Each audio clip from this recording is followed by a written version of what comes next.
গত ভিডিওতে আমরা দেখছিলাম কিভাবে আপনি বেসিক মুভমেন্টটা করবেন। আপনি যে ফিঙ্গারগুলো থাকবো এই হাতের ফিঙ্গারগুলোকে কিভাবে মুভমেন্ট করবেন, অর্থাৎ বসানোর পর, অর্থাৎ হাতটা বসানোর পর কিবোর্ডে কিভাবে এগুলোকে প্রেস করতে হবে। আজকে দেখবো আপনার যে আঙ্গুলগুলো আছে বা ফিঙ্গারগুলো আছে সেগুলা কিভাবে উপরের সারিতে মুভমেন্ট করবেন। উপরে অর্থাৎ আপনি তো মিডিলে বসাইছিলেন এবং উপরের সারিতে আপনি কিভাবে সেটাকে মুভমেন্ট করবেন সেই বিষয়টা আজকে আপনাদেরকে দেখাবো।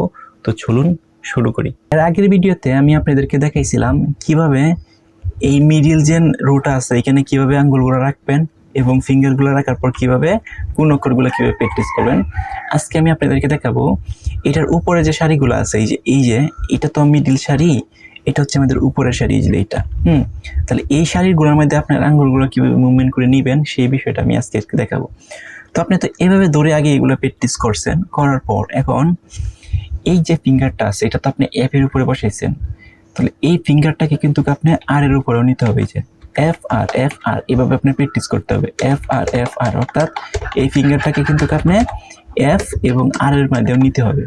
আবার পরবর্তী যেটা আছে এটা তো আপনি ডি এর মধ্যে বসাইছিলেন, এই যে ডি এর মধ্যে এটাকে ডি এর মধ্যে প্র্যাকটিস করতে হবে, যে ডিই। ওকে, ডিই। এবং আরেকটা বিষয় সেটা হচ্ছে আপনি যখন মুভমেন্টটা করবেন তখন বাকি যে আঙ্গুলগুলো আছে সব এই আঙ্গুলগুলো কিন্তু তোলা যাবে না, রাখতে হবে।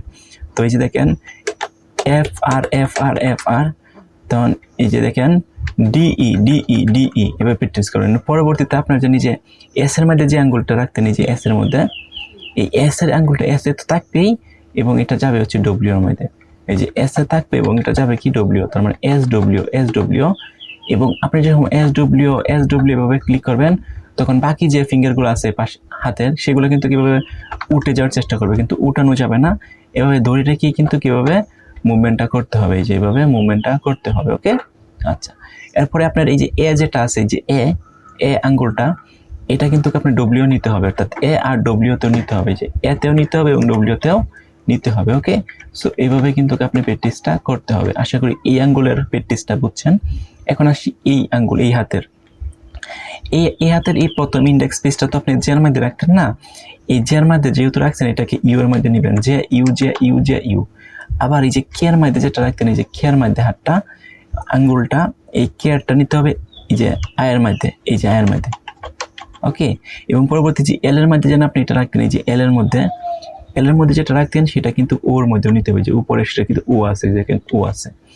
এবং এই যে কুলনের মধ্যে যেটা রাখতেন কুলন, এই কুলনেরটা নিতে হবে পি। ওকে, তাহলে ইউ যে ইউ, এরপরে কে এল, এরপরে হচ্ছে এল ও এবং হচ্ছে কুলন কিউ।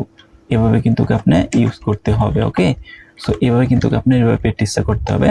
এবং প্র্যাকটিস করার সময় কিন্তু আমি আবার বলছি অন্য ফিঙ্গারগুলো আছে, অন্য ফিঙ্গারগুলো কিন্তু মুভমেন্ট করানো যাবে না, অর্থাৎ যে ফিঙ্গারের কাজ সেটাই করতে হবে। যেমন ধরেন এই যে এটা নিবেন, এই যে এটা নিবেন, নিছেন, অন্য হাতগুলো কিন্তু এইভাবে উপরে তুললে হবে না। ওকে, যেমন ধরেন এই যে দেখেন কুলন কিউ, এই যে আমি নিচ্ছি, দেখেন আমি দেখা যাচ্ছে না, এই যে দেখেন কুলন কিউ। ওকে, এই যে কে এল কে আই, তারপরে হচ্ছে ও এল ও। এভাবে আপনারা প্র্যাকটিস করতে পারবেন। এভাবে যদি আপনারা প্র্যাকটিস করতে পারেন তাহলে আশা করি উপরের রোগুলো কিন্তু আপনাদের ইজি হবে। এখন এই প্র্যাকটিসগুলো করতে গেলে কিন্তু আপনার অনেক কষ্ট হবে, আঙ্গুলের যে ফিঙ্গারটা আছে ফিঙ্গারে কিন্তু অনেক কষ্ট হবে। তো সেই ক্ষেত্রে কিন্তু আপনি মোড় প্র্যাকটিস করতে হবে, অর্থাৎ মিনিমাম আপনি 4-5 দিন কিন্তু এগুলোকে প্র্যাকটিস করবেন, তাহলেই কিন্তু এগুলো আপনার কাছে খুবই ইজি হয়ে যাবে। সো আল্লাহ হাফেজ।